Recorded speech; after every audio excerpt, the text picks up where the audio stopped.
भाई मेरे 2 बच्चे ने, मेरे बंदे ने दूसरी शादी कर ली है तो मैं बहुत परेशान हाँ।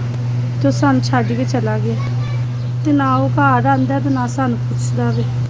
उनके वास्ते असीं सट्टे उन्हें सानू छड्ड दिता तो मैं लोगों के घर च काम करके आके अपने बच्चों को शाम को रोटी देनी लगी।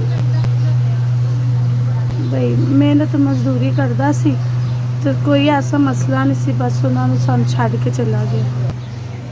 इनकी मैं दवाई लैके आना ऐश करवाना, मेरे को भी नहीं करवाया जा रहा।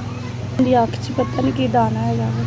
भाई मैं बच्चे कितने अपने छड्ड के जावां, मैं बहुत परेशान हैगी हाँ जांदी अपने बेटे की, एक अपने घर की भी परेशानी, मैं कितने रवां।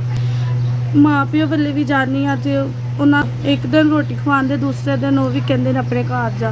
भाई मैं भी बड़ा इन्होंने हॉस्पिटल लैके जानी हाँ, बड़े रोलनी भी हाँ तो बाकी मेरे को इन्ने पैसे नहीं होंगे जिन्ने हॉस्पिटल वाले मंग लैंदे ने। बड़ी दुखी हैगी हाँ। 1 2 3 4 हज़ार डैडी का बहुत शुक्रिया जे तुस 4000 की मदद की है। मैं तो मेरे बच्चे तुहाडे बहुत शुक्रगुजार हाँ, दुआ करांगे तुहाडे लई।